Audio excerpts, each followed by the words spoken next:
ಬಿಜೆಪಿಯಲ್ಲಿ ಬರ ಅಧ್ಯಯನ ತಂಡ ರಚನೆ ಮಾಡಲಾಗಿದೆ. ಬರ ಅಧ್ಯಯನಕ್ಕೂ ಮೊದಲೇ ಬಣಬಡಿದಾಟ ಶುರುವಾಗಿದೆ.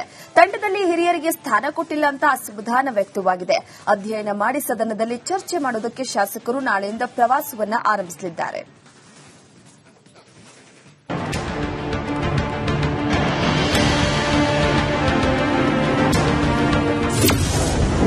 ಬರ ಅಧ್ಯಯನದಲ್ಲೂ ಬಣಬಡಿದಾಟ, ಹಿರಿಯರಿಗೆ ಮಣೆ ಹಾಕದ್ದಕ್ಕೆ ಅಸಮಾಧಾನ. ರಾಜ್ಯ ಬಿಜೆಪಿಯಿಂದ ಬರ ಅಧ್ಯಯನ ಮಾಡಲು ರಾಜ್ಯಾಧ್ಯಕ್ಷ ವಿಜಯೇಂದ್ರ 6 ತಂಡಗಳನ್ನು ರಚನೆ ಮಾಡಿದ್ದಾರೆ. ಆ ತಂಡದಲ್ಲಿ ತಮ್ಮನ್ನ ಪರಿಗಣಿಸಿಲ್ಲ ಅಂತ ಮಾಜಿ ಶಾಸಕರು, ಮಾಜಿ ಸಂಸದರು ಅಸಮಾಧಾನ ವ್ಯಕ್ತಪಡಿಸಿದ್ದಾರೆ. ತಮ್ಮನ್ನ ಕಡೆಗಣಿಸಲಾಗಿದೆ ಅಂತ ಹೈಕಮಾಂಡ್ ಗಮನಕ್ಕೂ ಕೂಡ ತಂದಿದ್ದಾರೆ.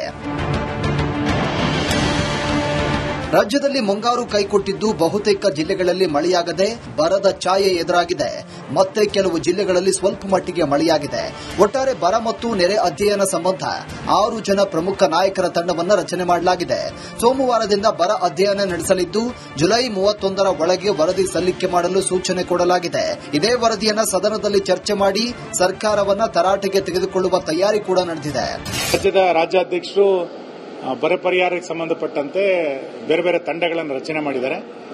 ಸೋಮವಾರದ ನಂತರ ನಮ್ಮ ತಂಡದ ಪ್ರವಾಸವನ್ನು ನಾವು 5-6 ಜಿಲ್ಲೆಗಳಿಗೆ ಕೊಟ್ಟಿದ್ದೇವೆ. ಅತಿವೃಷ್ಟಿ ಮತ್ತು ಅನಾವೃಷ್ಟಿ ಇದಕ್ಕೆ ಸಂಬಂಧಪಟ್ಟಂತೆ ನಾವು ಸ್ಥಳ ಭೇಟಿಯನ್ನು ಮಾಡಿ ರಾಜ್ಯಾಧ್ಯಕ್ಷರಿಗೆ ವಿಷಯವನ್ನು ಮುಂದಿಡ್ತೇವೆ. ಇದರ ವರದಿಯನ್ನು ಆಧಾರವಾಗಿಟ್ಟುಕೊಂಡು ವಿಧಾನಸಭೆಯಲ್ಲೂ ಕೂಡ ಚರ್ಚೆಯನ್ನು ಮಾಡಬೇಕು. ಇನ್ನು ತಮ್ಮನ್ನ ಪರಿಗಣಿಸಿಲ್ಲ ಅಂತ ಮಾಜಿ ಸಚಿವ ಶ್ರೀರಾಮುಲು, ಮಾಜಿ ಸಂಸದ ನಳಿನ್ ಕುಮಾರ್ ಕಟೀಲ್, ಪ್ರತಾಪ್ ಸಿಂಹ ಸೇರಿದಂತೆ ಹಲವು ಪ್ರಮುಖರಿಗೆ ಮಣೆ ಹಾಕಿಲ್ಲ. ಇದು ಅಸಮಾಧಾನಕ್ಕೆ ಕಾರಣವಾಗಿದೆ.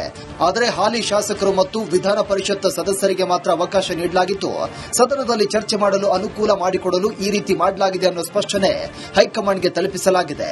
ಎಲ್ಲರೂ ಹೋಗಲೇಬೇಕು ಅಂತೇನಿಲ್ಲ, ಅದನ್ನ ಪ್ರಬಲವಾಗಿ ಸರ್ಕಾರದ ಮಂಡನೆ ಮುಖ್ಯ ಅಂತ ತಂಡದಲ್ಲಿ ಇಲ್ಲದ ಶಾಸಕ ಅಶ್ವತ್ಥ ನಾರಾಯಣ್ ಸ್ಪಷ್ಟನೆ ಕೊಟ್ಟಿದ್ದಾರೆ.